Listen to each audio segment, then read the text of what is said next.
saya dengar permintaan maaf yang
Gini baru saya yakin kalau saya itu ada di Jawa Tengah. Karena saya itu waktu masuk ke sini, saya kaget. Saya pikir saya berada di Jawa Tengah, lah kok ternyata saya berada di Jawa Timur. Karena saya lihat ada di depan itu ada pelang tulisan gede banget. Selamat datang di Universitas di Ponorogo. Ternyata saya salah baca nama universitas. Ya kan wajar ya, saya cuma salah baca nama universitas daripada salah baca langkah lawan politik. Perkenalkan, nama saya Rizky Inggar. Walaupun saya itu tidak terlalu pintar, tapi yang penting wajah di atas standar. Maksudnya rupaku ki kaya footstep. Footstep kan di atas standar. Tapi enggak, serius, setelan saya itu udah artis banget. Lihat dong guys. Wajah Marsha Arwan. Body Chelsea Islan. Betis Arhan. Bojone jijah, bojone jijah, bojone jijah. Katanya banyak anak FISIP yang datang ya. Anak FISIP mana suaranya? Keren. Saya itu mau tanya sama anak-anak FISIP. Emangnya bener ya kalau anak FISIP itu susah cari jodoh? Karena orang bijak mengatakan kalau cari jodoh jangan lihat FISIP. Salah lagi ya? Ya enggak apa-apa. Sekarang kan emang zamannya yang salah tapi jadi benar. Tapi walaupun saya salah, saya enggak mau minta maaf. Takutnya nanti kalau saya minta maaf, saya disuruh sujud terus menggonggong.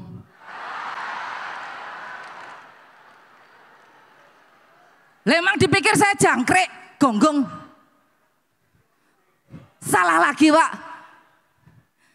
Selamat siang Pak Rektor, Pak Dekan, Bapak Ibu dosen yang saya hormati, dan rekan-rekan mahasiswa yang saya cintai. Saya berdiri di sini, saya ini berasal dari Himpunan Kemahasiswaan yang baru Pak, Bu. Nama lembaganya itu adalah Badan Komunikasi Terorganisir Utusan Khusus. Disingkat Bakteri Usus.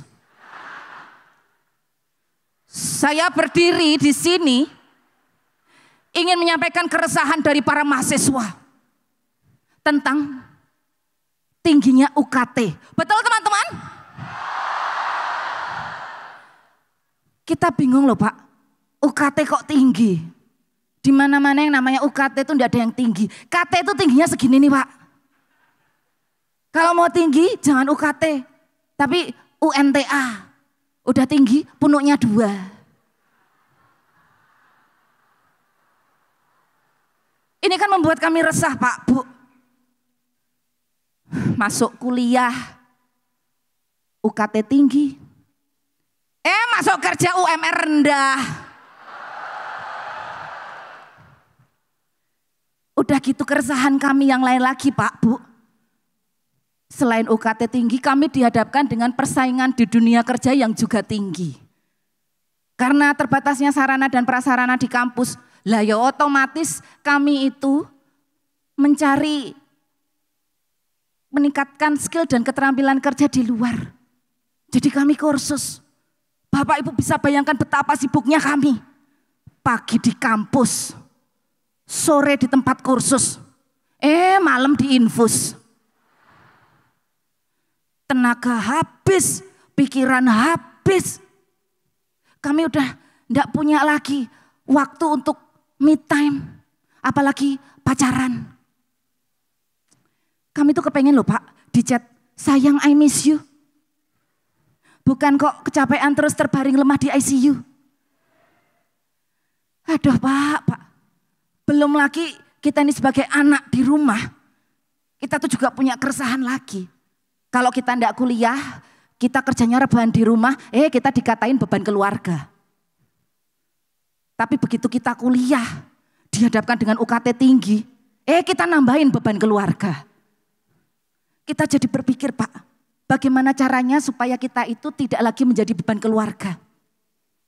Kita berpikir, kita menemukan solusi Pak.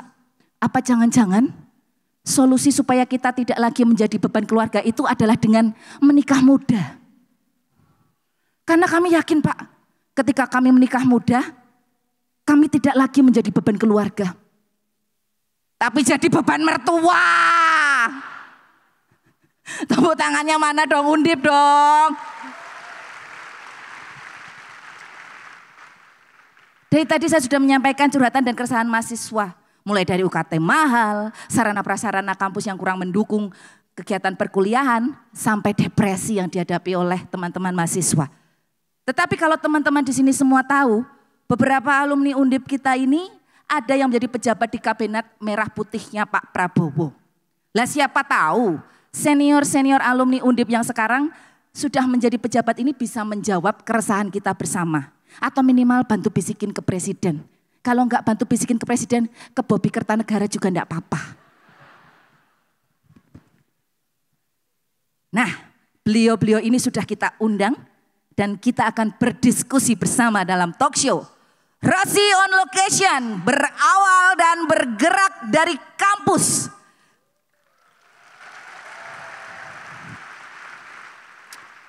Dan acara ini akan dipandu oleh sesosok perempuan berambut ungu. Walaupun sangar, tapi ternyata dia begitu lucu. Langsung saja kita sambut Rosiana Silalahi. Hai, Undip mana suaranya? Mari kita selfie dulu, setuju? Mana anak FISIP? Yeay. Mana FISIP? Mana anak sastra? Bukan. Oke. Yeay. Yeay. Halo, apa kabar Undip? Saya belum dengar suaranya. Hai Undip. Hai. Selamat siang semuanya. Mbak Oci. Hai Inggar. Mbak Oci, sekarang sumonggo saya kembalikan acara yang megah banget ini buat Mbak Oci. Silakan Mbak Oci. Rizky Inggar. Thank you Besti. Sekali lagi terima kasih Undip, terima kasih sudah disambut dengan hangat meskipun di luar kota Semarang hujan, tetapi terima kasih Anda semua teman-teman mau hadir di sini untuk bersama menyaksikan Deep Talk.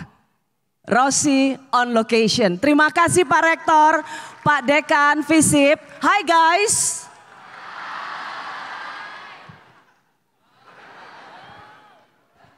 Dekan FISIP ini gaul sekali ya. Dan hari ini saya akan mengundang mereka yang sangat membanggakan. Mereka adalah menteri, wakil menteri, penyanyi. Tapi yang paling membanggakan adalah mereka alumni Universitas Diponegoro. Saya panggilkan seorang menteri Perlindungan Pekerja Migran Indonesia. Alumni jurusan perikanan tahun 1992 ini dipercaya Presiden Prabowo masuk dalam Kabinet Merah Putih. Semasa jadi mahasiswa, ia kerap demo berjilid-jilid, menuntut jurusan perikanannya menjadi fakultas. Abdul Qadir Karding.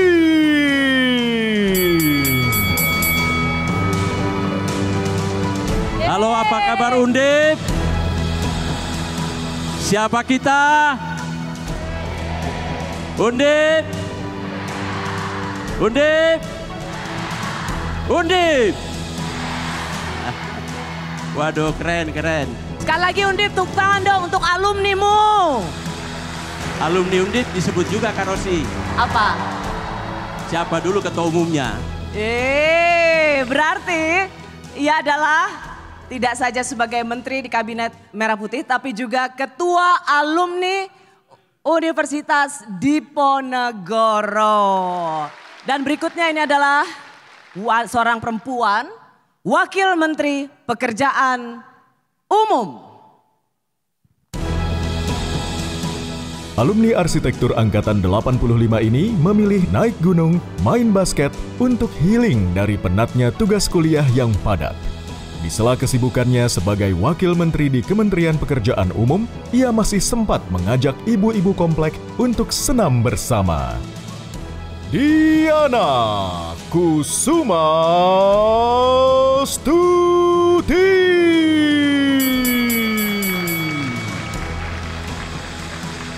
Yeay.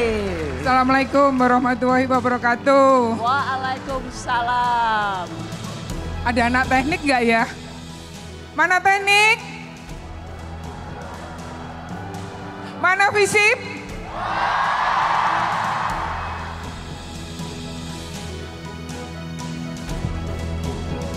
Sekali lagi kita berikan tepukan yang paling meriah untuk Wamen Ibu Diana. Dan alumni Undip yang berhasil tembus 5 besar ajang Indonesian Idol. Inilah dia. Lulusan cum laude dari Fakultas Hukum Angkatan 2017 ini memilih merintis karir bukan sebagai pengacara atau hakim, tapi menjadi penyanyi profesional. Sempat viral saat mengikuti kompetisi bernyanyi di tahun 2021, ia kini semakin mantap menjadi seorang penyanyi dengan suara yang menggelegar. Juanita Jemima Cita.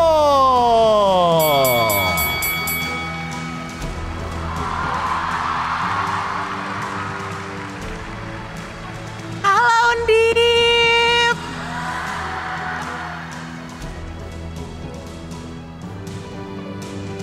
Jemima, rasanya jarang ada talent di Indonesian Idol sampai viral dan dibikin Jemima Challenge.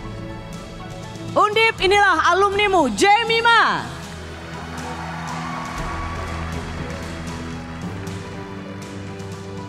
Ya. Jadi teman-teman, hari ini di Visip Fest Undip, ini adalah 3 alumni berdasarkan generasi ke generasi. Ada ketua alumni, ketua umum Ikatan Alumni Undip, salah satu ketua alumni Undip, dan bintang Indonesian Idol yang sekarang semoga menjadi penyanyi yang terus melejit. Untuk menjadi menteri dari Undip minimal ya bergabunglah atau jadilah salah satu ketua alumni Undip. Nah, aku tadi sudah mencontohkan Cah Batak datang ke Semarang, Dadi Cah Semarang. Nah sekarang coba Mas Karding ini kan adalah asal Palu, Bugis. Coba Cah Bugis, Dadi Cah Semarang apa? Maksudnya apa nih? Kok bisa jadi menteri ya? Kak Rosi gimana maksudnya yang jelas? Aku cari contoh, Cah Batak datang ke Semarang, Dadi Cah Semarang. Terus? Cah Semarang kalau ngomong Dadi No. Oh, Loh. ngoten. Nggih. Dadi cah Belum mboten Semarang. paham maksudnya ku. Nah, dadi cah Semarang apa? Bahasa yang paling Semarang banget gitu loh. Iya, Cah. Ya, benar. Benar. Red flag. Ya kayak gini. Ya ndah. Benar. Ndah, gimana kabarmu ndah? Oke. Ya cocok ya. Oke, ya oke. Baiklah, nilainya mungkin dari 1 ke 10 berapa? 5, oke. Ampun deh. Mbak Wamen, dadi cah Semarang. Ndak yo.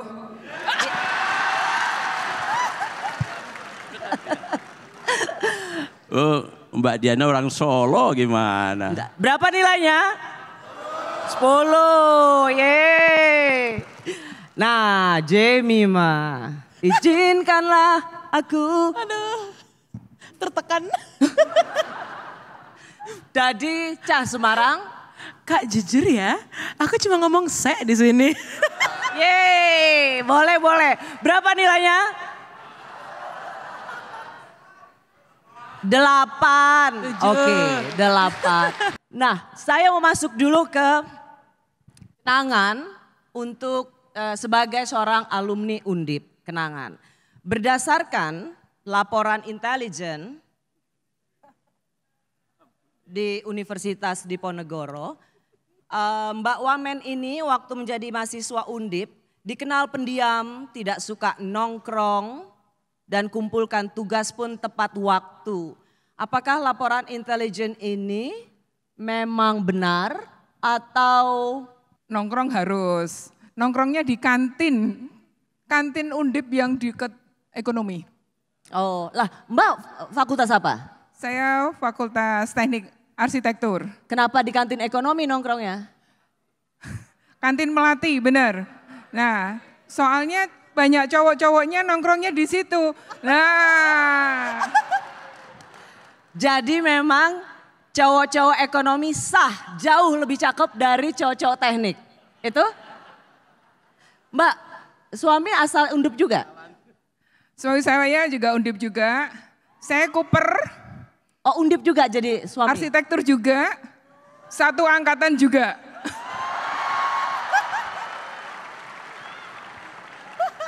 Mbak kira-kira merasakan nggak perasaan Mas di rumah bahwa Mas yang jadi suaminya Mbak sebenarnya pada akhirnya karena nggak dapet cowok ekonomi?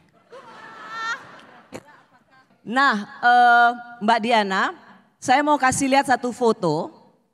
Coba kita lihat foto Mbak Diana waktu KKL.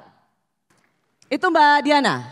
Ya, itu KKL waktu KKL di Jakarta. Ya, ini bersama teman-teman mau diskusi apa itu.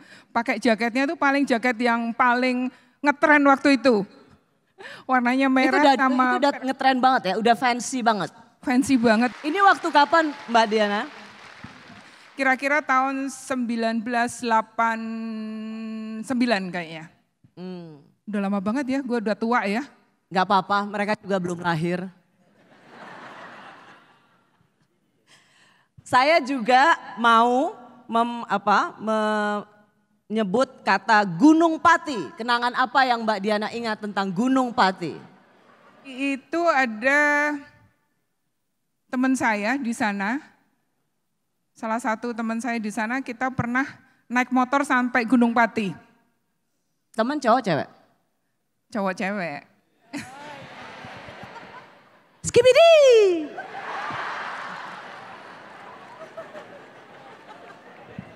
Wah, ini kebuka semua ini. Jadi ada apa di Gunung Pati itu? Ada suatu tempat, ada suatu tempat yang kita suka main ke sana. Oke. Ya, ada beberapa teman kita bareng-bareng main di sana. Mbak juga ada, saya mau menampilkan foto trekking di Padar Island NTT.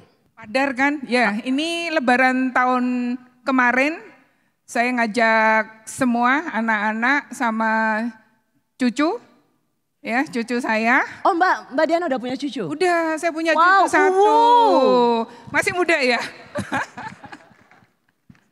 Cucu saya 1, saya ajak semuanya ke Labuan Bajo. Karena kan saya bolak-balik ke Labuan Bajo. Ngurusin pariwisata di sana.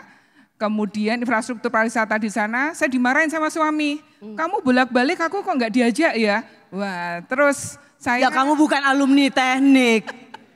Alumni ekonomi.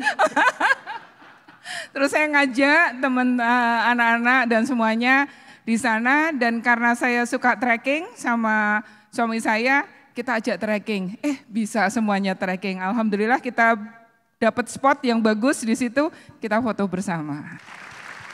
Dan Mbak Wamen ini ternyata senang dengan kehidupan berolahraga. Senang ngajak senam ibu-ibu kompleks. Saya ketua ibu-ibu komplek. Beneran? Serius. Serius gak sih? Serius, saya kemarin menjabat selama 4 tahun, ya 4-5 tahun ya, ibu-ibu komplek. Nah acaranya apa? Bikin acara dong. Salah satunya adalah kita senam pagi setiap hari Minggu. Terus kita jalan-jalan, namanya juga ibu-ibu, jalan-jalan ke Bandung, jalan-jalan ke Jogja, membuat ibu-ibu happy. Ya, perintah ketua alumni Undip dipraktekkan. Siap. Yeay. Ayo Mbak.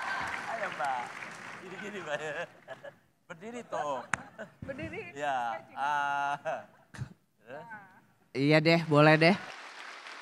Nah, untuk Mas Menteri, Mas Karding, saya punya satu foto dan saya mencoba ingin bertanya pada Mas Karding, foto apakah ini? Apa yang Mas Karding ingat dengan foto ini? Waduh gawat nih. Ini foto trauma ini. Foto trauma? Ya, jadi saya itu tahun 94 pernah tenggelam 1 hari 1 malam di Laut Teluk Awur. Waktu itu saya belajar diving. Jadi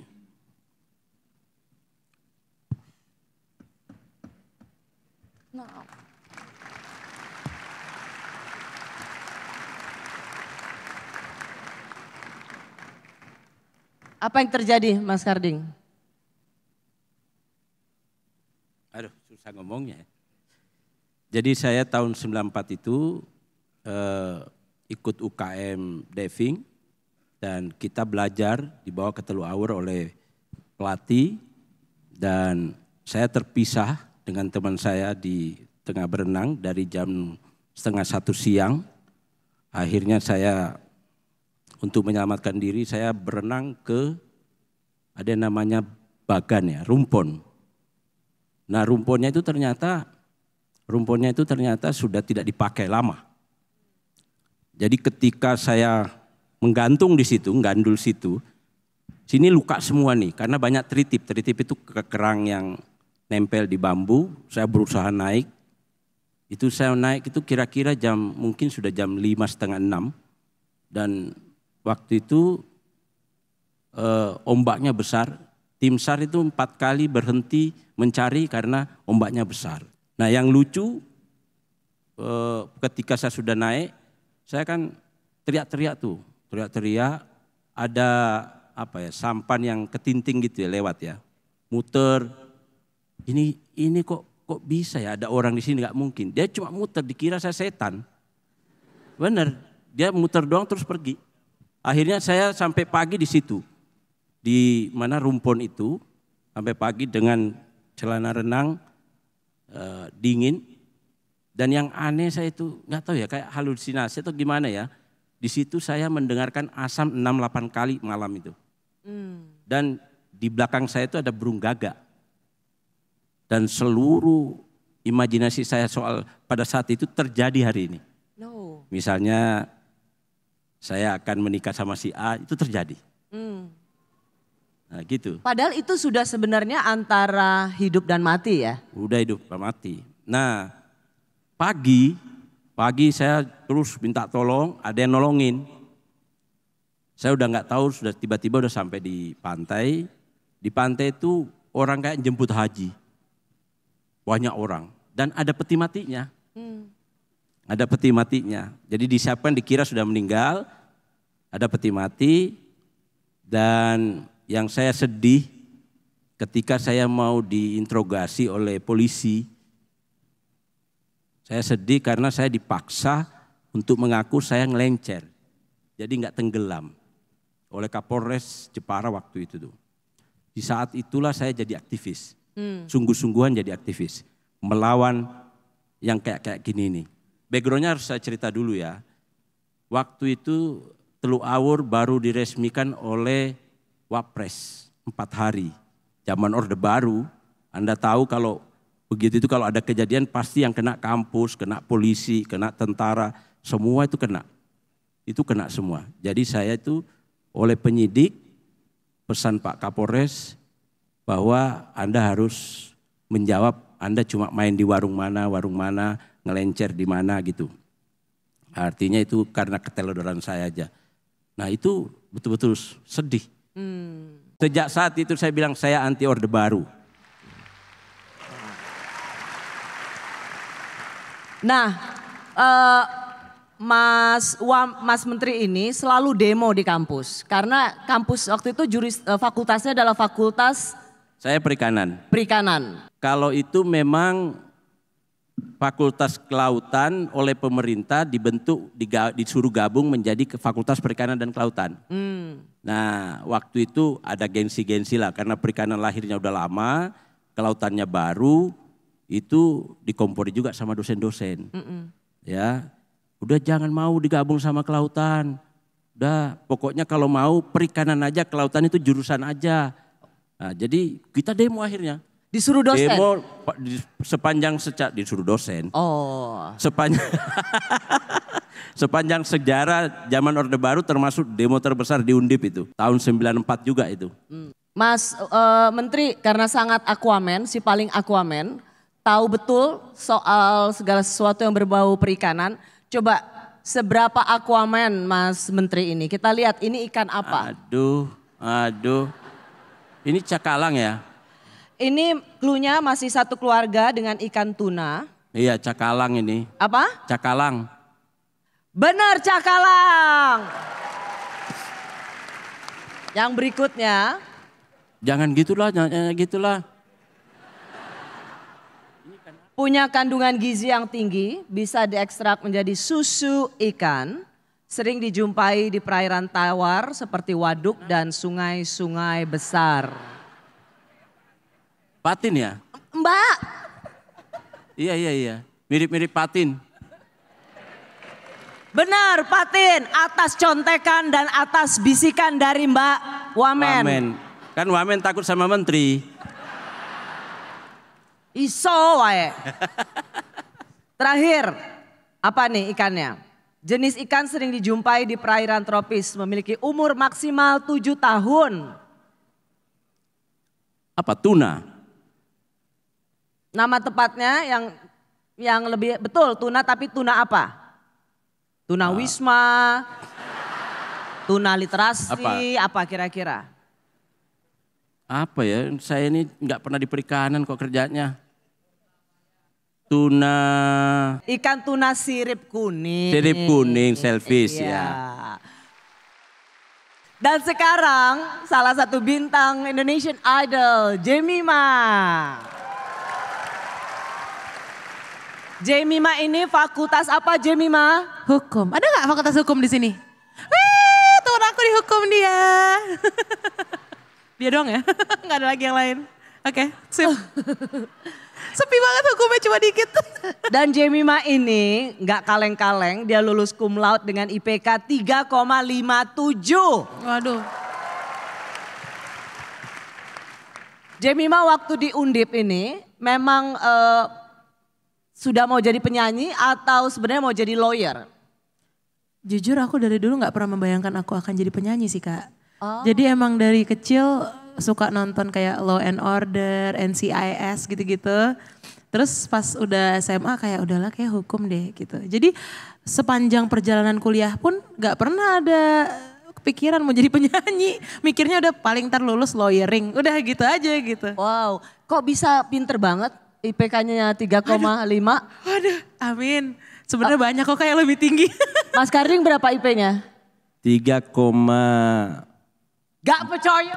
nah, Gak kalau 3,4 lebih. Alah. Serius. Ra percaya. Ya cuma memang begini, saya diluluskan karena saya tukang demo, dosennya takut. Iya serius itu. Dosennya udah biarin aja daripada Ya, si bengal. daripada ganggu. Daripada mengganggu kehidupan harmoni kampus. Jemima, ini sempat viral Jemima Challenge. Pernah berpikir nggak ketika kamu menyanyi dengan dan izinkan aku. Benar. Oh iya benar. Itu jadi viral, ini dia. Dan izinkan aku memeluk dirimu kali ini saja. Untuk ucapkan selamat tinggal untuk selamanya. Dan izinkan aku memeluk dirimu kali ini saja. Dan izinkan aku memeluk dirimu sekali ini saja. Wow. Seru ya. Jemima, ayah asal mana? Papa New York. Ibu? Batak. Yes. Halo kita. Horas bah. Horas. Bapak boleh dari manapun, yang penting dia punya darah Batak. Iya. Itulah yang bikin dia lagunya bagus. Betul. Suaranya bagus. Betul. Jemima, coba boleh nggak? Itu memang kamu latihan atau waktu kamu mama cerita dulu, mama boru apa? Mama Simangunsong. Simangun. Ada Simangunsong di sini? Nggak ada ya? Sepi Simangunsong di sini. Oh ada dikit. Banyak orang Batak di Semarang. Banyak. Fakultas hukum tuh aduh. Banyak banget fakultas hukum. 12%. Wah, Oh wah hebat. banyak banget. Nah waktu mama cerita nggak waktu kamu nangis mungkin oh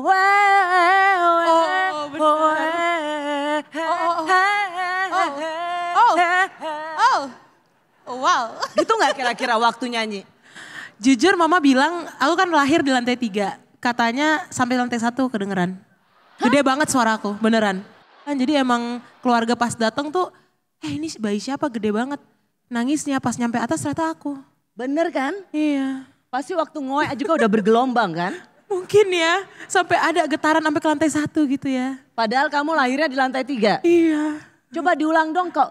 Waktu nyanyi ajang itu bisa kamu cengkoknya kayak gitu memang kamu latihan atau? Sebenarnya nggak ada latihan sih Kak. Lebih ke aku mau dong masukin improve ini gitu. Terus mereka kayak oh ya udah gitu terus kayak ya udah bawain. Gitu. Coba ya. Aduh.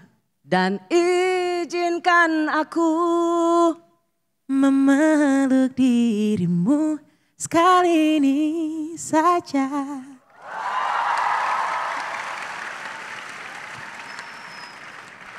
Nah sekarang saya mau nanya yang agak lebih serius nih karena Mas Karding, Mbak Diana ini menjadi Menteri dan Wakil Menteri Kabinet Merah Putih. Mas Karding waktu ikut dipanggil ke Kertanegara? Ikut. Ikut ya? Saya dipanggil ke Kertanegara itu ketemu hanya tidak lebih dari 5 menit dengan Pak Prabowo. Dan Pak Prabowo mengatakan begini, Mas terima kasih Anda mau bergabung membantu saya sebagai menteri. Menteri saya, pembantu saya dan Anda akan saya minta untuk fokus melindungi pekerja-pekerja migran.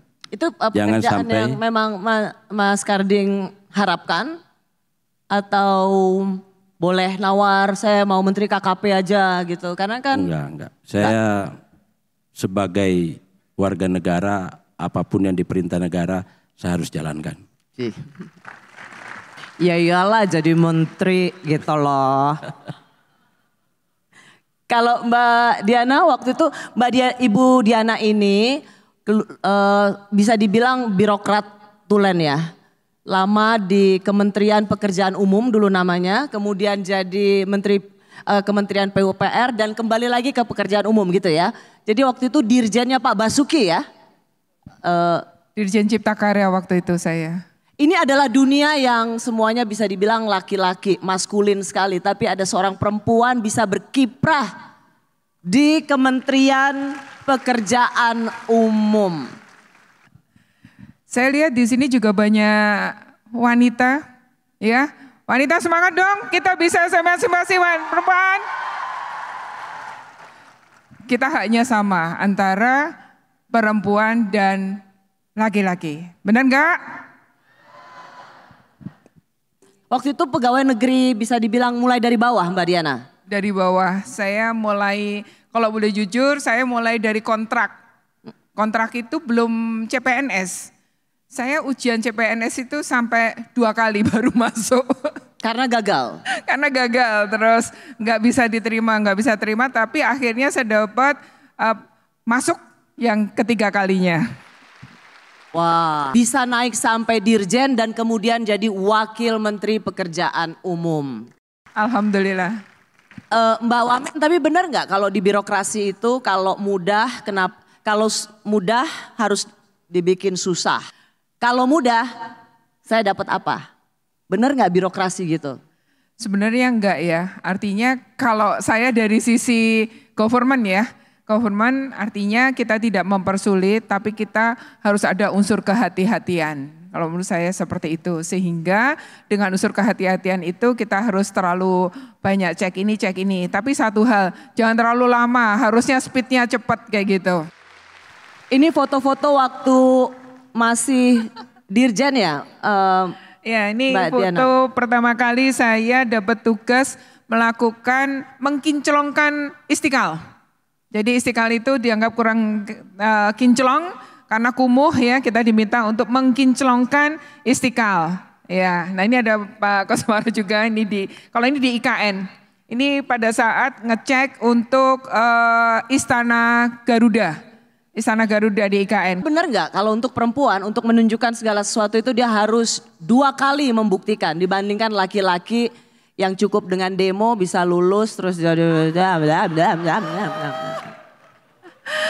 Kalau itu betul. Betul kan? Betul ya. Kena serang. Artinya kita harus menunjukkan bahwa kita bisa dan kita mampu dan kita bisa melaksanakan itu bisa. Karena tantangannya perempuan itu kan banyak ya. Ya, katanya suka banyak liburnya, suka banyak izin cutinya dan sebagainya. Tapi jujur terus terang sampai dengan saat ini saya juga suka dimarahin sama suami saya, kok kamu gak pernah cuti ya? Itu gak pernah cuti ya, waduh kalau gak pernah. Dan hari ini ketika menjadi tamu Rose on Lock di Semarang, sebelum datang atau duduk di atas panggung ini, Mbak Wamen ngecek dulu ya, ngecek pekerjaan. Ya itu kebiasaan saya, nih kalau saya jalan kemanapun, saya datang kalau waktunya masih ada, saya mesti ngecek ke proyek manapun. Nah, kita akan ngecek juga karena Mas Karding ini adalah Menteri untuk Perlindungan Pekerja Migran. Kita lihat banyak sekali Mas Menteri cuitan dari netizen yang merasa bahwa generasi X berdasarkan banyak survei itu 9 juta lebih menganggur. Sehingga mereka merasa jangan-jangan mereka lebih baik bekerja sebagai pekerja migran.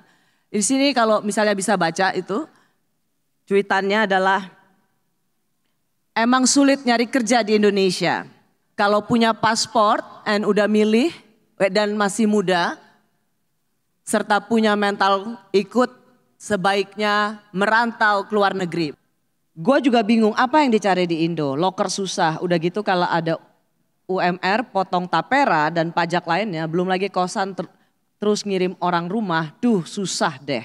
Emang kalau mau jadi pekerja migran atau kerja di luar negeri segampang itu karena tidak ada pekerjaan di dalam negeri maka kemudian pilihannya adalah pekerja migran, Mas Karding? Sebenarnya bekerja di luar negeri itu tidak terlalu sulit. Kita hanya butuh sertifikasi tentang keahlian kita, ya keahlian apapun lah di bidang masing-masing.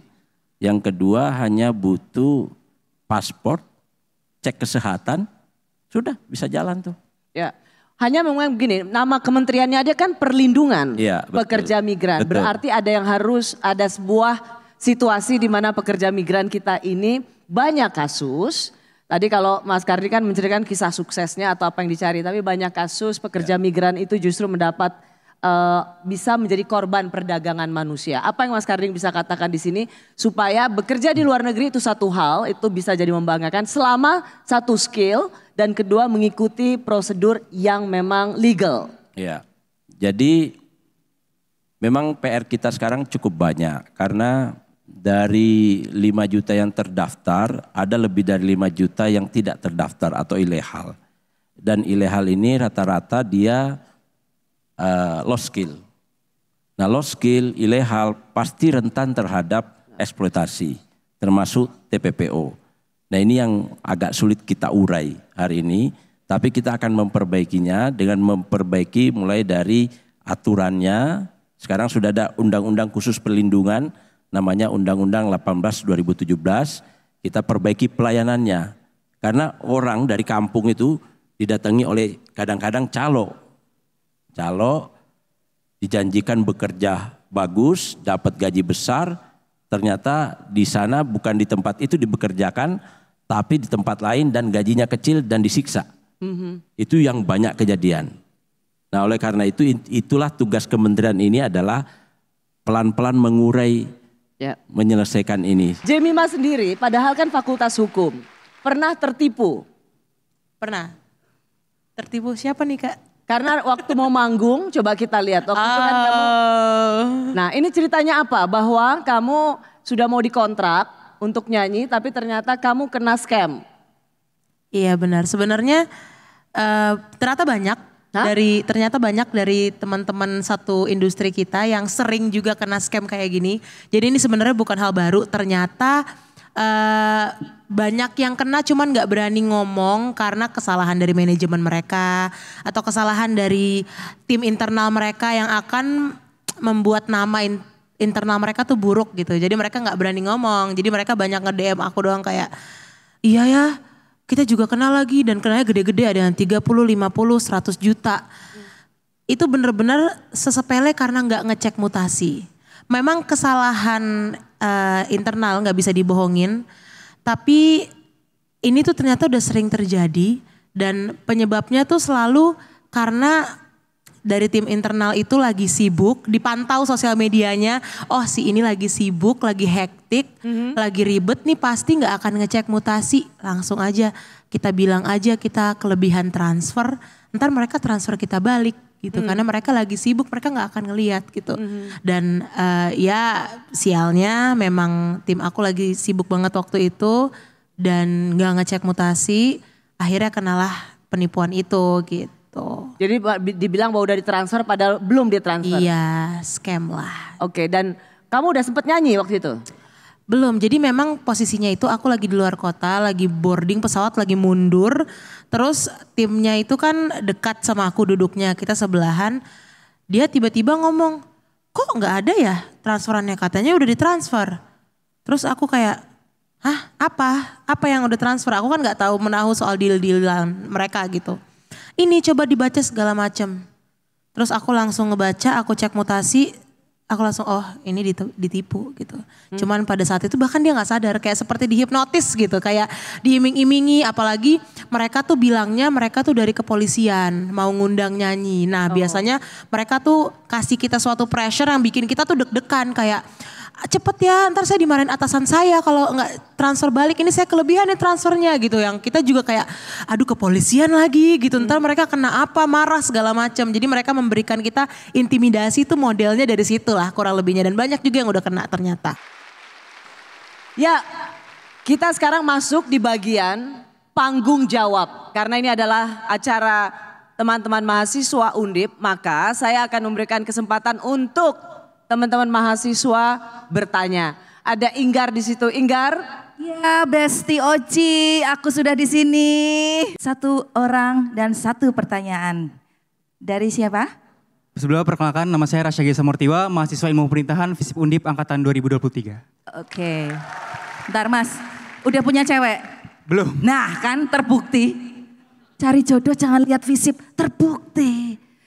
Ada pertanyaan yang ingin disampaikan? Ada, Mbak. Boleh. Oke, baik. Sebelumnya izin terima kasih banyak atas kesempatan yang telah diberikan. Saya izin bertanya mengenai saat Undang-Undang Cipta Kerja disahkan, kita melihat gerakan mahasiswa itu dilakukan secara besar-besaran untuk menunjukkan penolakan terhadap proses legislasi yang dinilai tidak transparan dan juga tidak menaungi aspirasi publik. Dalam konteks menuju pemerintahan yang baik atau good public governance, apakah dari pemerintah, menurut Bapak dan Ibu, kiranya pemerintah telah belajar sesuatu dari gerakan mahasiswa agar mampu memperkecil jurang disparitas antara masyarakat, sipil, ataupun mahasiswa dan juga stakeholder-stakeholder lain agar mampu benar-benar dilibatkan dalam pembuatan kebijakan strategis ke depannya agar optimisme yang diberikan oleh pemerintah tidak menjadi sekedar retorika belaka. Terima kasih. Hidup mahasiswa! Hidup mahasiswa. Ini sebenarnya wilayahnya teman-teman DPR ya, tetapi mereka punya alasan tersendiri kenapa waktu itu kesannya dikebut. Sebenarnya juga enggak terlalu dikebut. Karena itu kan dibahas oleh Balik berbulan-bulan.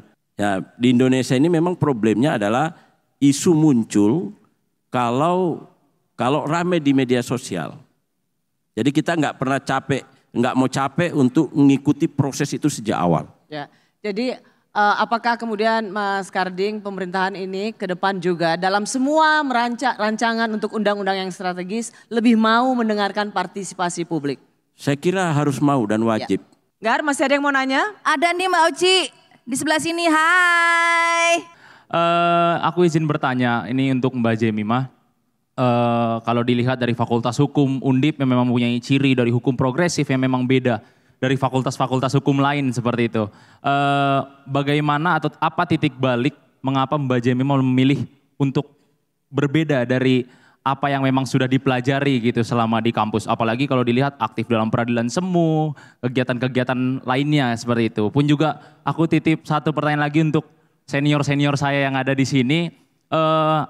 Bisa aku bilang apa kiat-kiat untuk bisa melenting gitu seperti senior-senior saya yang ada di sini. Melenting? Iya. Oke. Korea-Korea kamu. Betul.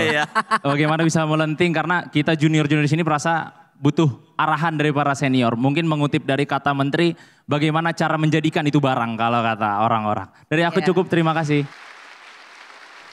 Jujur ya, itu kayak spontaneous aja. Memang benar sih. Kayak orang bilang kan udah jelas nih akademiknya, kan udah jelas kayak IPK-nya udah jelas, lomba-lombanya semua yang diikutin. Kenapa tiba-tiba jadi penyanyi gitu?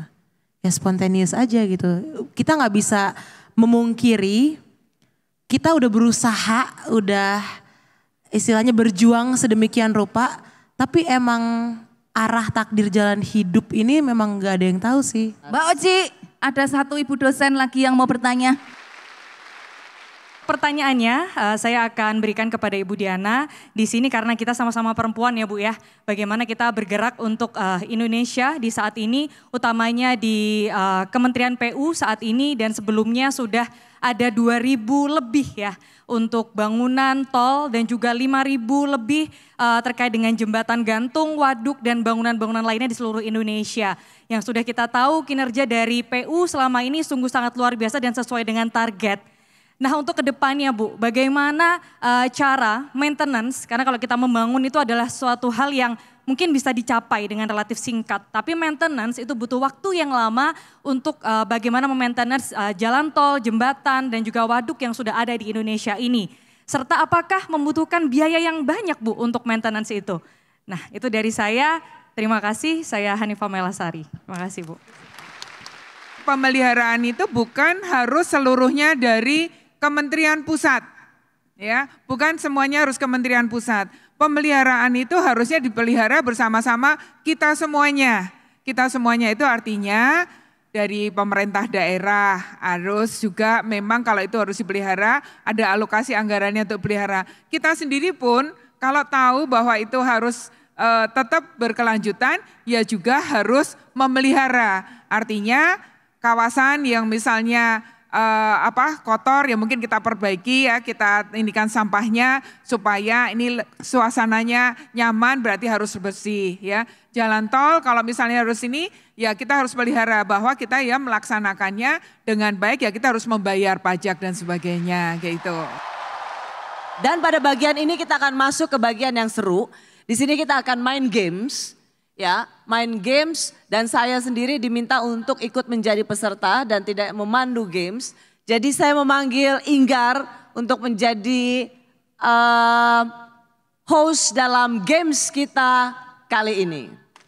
Siap Mbak Oci, nyuwun sewu Pak, Bu. Oke, kalau tadi ada makan terpimpin, sekarang ada kuis terpimpin. Teng, selamat bertanding. Ya. Ini harus disclaimer dulu Nggar, ya. Bahwa saya juga sama sekali nggak tahu soal di bagian ini. Di bagian ini di mana kita akan games, saya nggak tahu sama sekali, so no clue. Oke, ya dalam kuis ini saya akan menguji seberapa kenal para narasumber dengan sosok menteri dan wakil menteri dalam kabinet merah putih. Aturan mainnya gampang banget Pak, Bu, saya akan membacakan 2 clue mengenai satu sosok untuk ditebak. Yang bisa menjawab silahkan angkat tangan. Ingat, angkat tangan aja ya Pak, jangan angkat kaki, ntar acaranya bubar. Lah langsung saja. Inilah kuis yang dekat banget sama para mahasiswa. Kuis SKS, siapa kenal saya?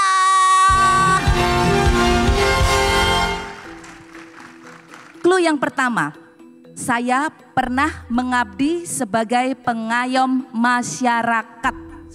Semua juga pengayom masyarakat. Betul. Kayaknya saya bisa deh. Bu Diana? Jaksa Agung. Sebutkan nama dan jabatannya. Sebutkan nama dan jabatannya. Jaksa Agung. Beliau Pak Jaksa Agung, namanya siapa ya, gue lupa. Kacau nih. Oke, Jaksa Agung. Ya. Wow, salah. Aku. Pak Hendro Priyono. Salah. Ini clue yang kedua. Ini kita buka potongan puzzle yang kedua. Clue-nya adalah, nah, saya pernah. Aku tahu. Saya tahu. Iya Pak. Ini adalah Agus Adrianto, Menteri Imigrasi. Kurang lengkap. Menteri Imigrasi? Iya, Jenderal Agus Adrianto, Menteri Imigrasi dan PAS. Iya dong, iyalah. Betul? Ya, betul? Bener lah. Coba kita cek. Ini dia. Ya, bener. Dulu mantan Wakapolri.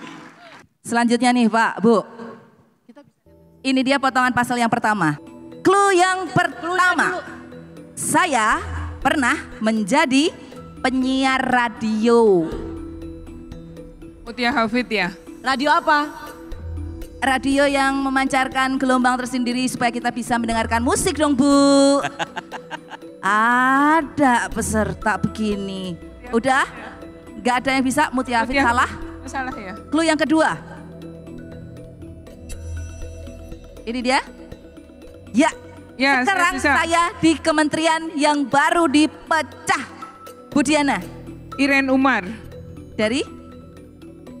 Iren Umar dari Kementerian Parekraf ya, Kementerian Parekraf, Ekonomi Kreatif. Wakil Menteri Ekonomi Kreatif, bener banget. Iren Umar.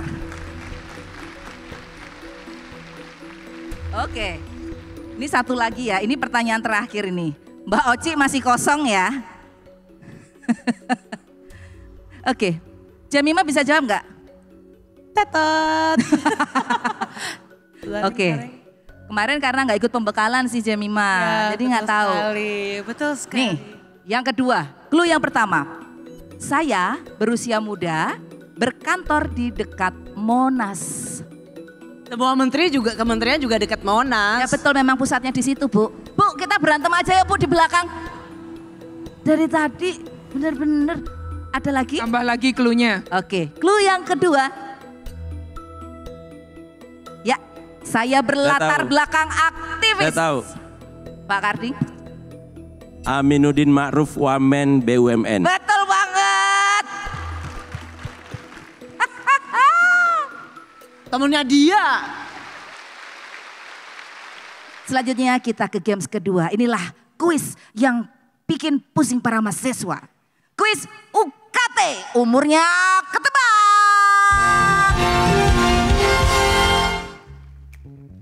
Nah, di kuis UKT ini saya akan membentuk 2 kelompok generasi. Jadi kita gap ya generasinya. Kelompok pertama adalah tim old school dan kelompok kedua tim Gen Z. Setiap kelompok akan menjawab sejumlah pertanyaan tentang istilah-istilah yang hits di zaman oldies dan di zaman now. Sebelum saya bagi kelompoknya, saya akan memanggil 2 orang mahasiswa untuk ikut bermain. Oke? Maju nih kita. Ya, sudah ada 6 peserta. Kita bagi tim old school adalah, sudah pasti ya, Ibu Diana Kusumastuti, Pak Abdul Qadir Karding, dan Ibu Rosyana Silalahi.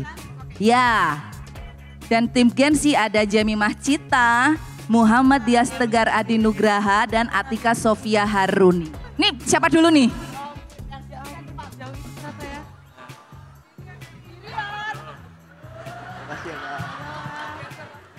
Ampun. Tapi tadi saya seneng banget loh sama Pak Karding. Bisa menjawab itu tadi nama-nama ikan. Sekarang saya tebakin nama ikan Pak. Ikan apa yang manis banget? Dah pas? Pas. Ikan Bapak.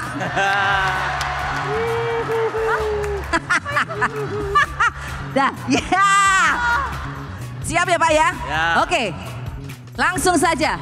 60 detik kita mulai dari istilah yang menggambarkan sebuah perspektif. Langsung Pak. Salah. Pas. Ibu Diana, keren abis dalam bahasa Gen Z. Stop. Salah. Menghilang tiba-tiba dari hubungan atau pergi tanpa penjelasan. Pas Bu. Ghosting, betul.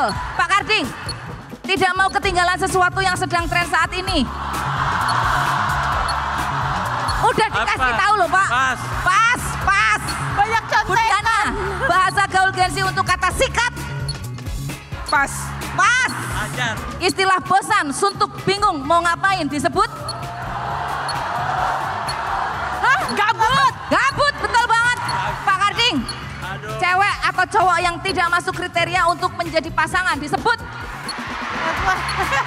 Itu jawabannya Ibu Rosi. Gak ngerti. Pas. Dah, waktunya habis. Padahal udah dikasih tahu. Teman-teman mahasiswa udah teriak-teriak. Gar. Ya. Terima kasih ya, saya dikasih tahu. Terima kasih. Mohon maaf untuk 2 rekan saya. Ada masalah pendengaran. Aduh, kelihatan tuanya. Mereka udah teriak-teriak.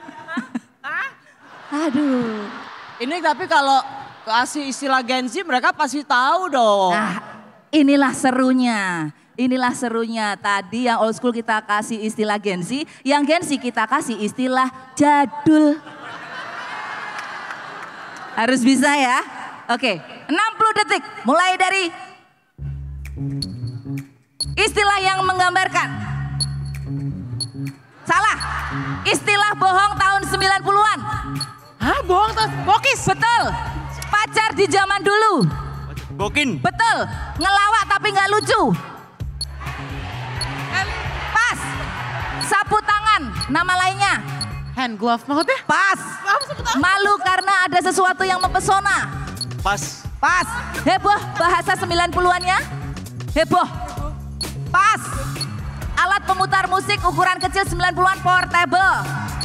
Radio, pemutar Maka musik. nggak Oh, pas. ini MP3 ya? Salah.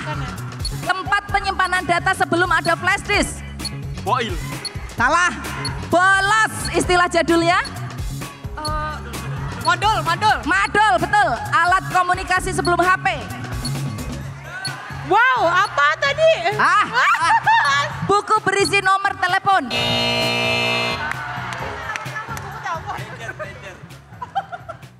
Kok nggak bisa loh? Tadi Bisa berapa? Hah? Berapa tadi? Mereka bisa jawab berapa, kami bisa jawab berapa? Nah itu dia.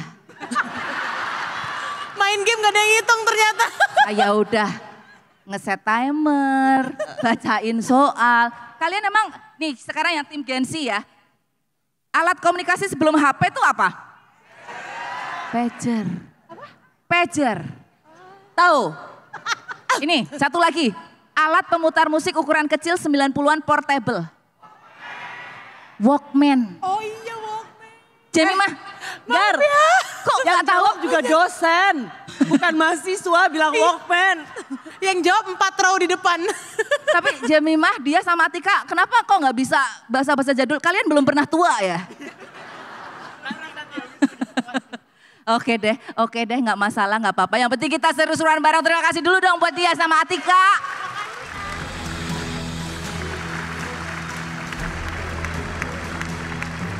Kita sudah di akhir acara Rosie on Location, berawal dan bergerak dari kampus.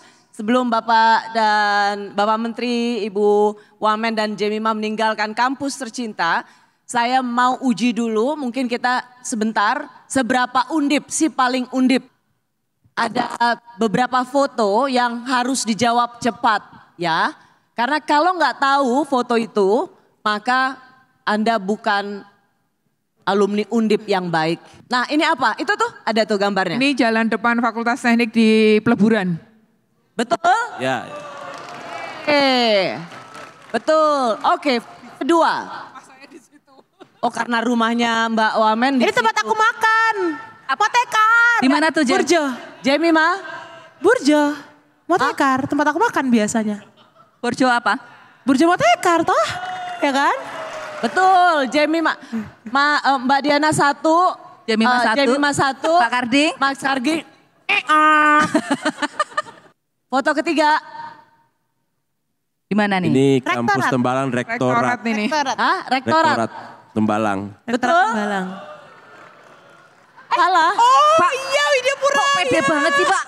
Banget. Pak salah Pak. Kirain rektorat. Memang rektorat tapi di Kan ada dalamnya tiang kan. benderanya. Memang rektorat di dalamnya. Perpustakaan Widya Pura. Iya. Namanya. Ya. Sebentar. Jadi ini rektorat atau perpustakaan? Rektor ini. Both. Rektorat. Both. Iya, betul. Dua-duanya. Apapun yang dibilang rektor pasti benar. Iya. Iya sih. Nanti kita perbaharui menjadi perpustakaan kalau rektornya udah diganti. Next satu lagi nih Pak. Pak Muladi. Rektor di zaman saya mahasiswa. Profesor Muladi SH. Ya, Pakar Hukum Undip. Ya, tapi bukan itu pertanyaannya. Sebutkan judul skripsi Profesor Muladi. Itu lama banget sih skripsi. Orang hukum tuh. Kenapa? Perikanan nggak tahu. Kalau memang paham sebagai seorang rektor Undip, sebutkan nasihat yang paling sering diucapkan oleh almarhum Profesor Muladi. Pak Muladi itu sering pesan ke kita, jadi orang harus tangguh. Sampai beliau cerita biasanya, saya ini karateka segalanya, harus tangguh, harus kuat, dan harus berani. Iya. Legend, Profesor Muladi. Oke, so jadi terakhir sudah si paling undip, yang paling sama nih skornya ya, Gar ya? Sama, 1-1-1. Tetapi Mas. Saya 2-1. Enggak, tapi atas bantuan rektor, nggak bisa. Pakai orang Rektor dalam itu jawabannya. mengiyakan. Oh iya. Ini Satu curang. kata untuk Undip. Jemimah dulu. Kesayangan. Sekali ya terakhir, kesayangannya tapi harus meliuk-liuk bisa nggak? Astaga Tuhan. Oh iya. Kesayangan. Mbak Diana, satu kata tentang Undip. Undip Jaya. Mas Kardi. Undip bermartabat. Terima kasih, tepuk tangan yang paling meriah untuk Mas Menteri, Mas Karding, Mbak Wamen, Mbak Diana, dan penyanyi kita Jemimah. Sampai di sini Rosie on Location Universitas Diponegoro. Saya Rosyana Silali pamit, terima kasih, sampai jumpa.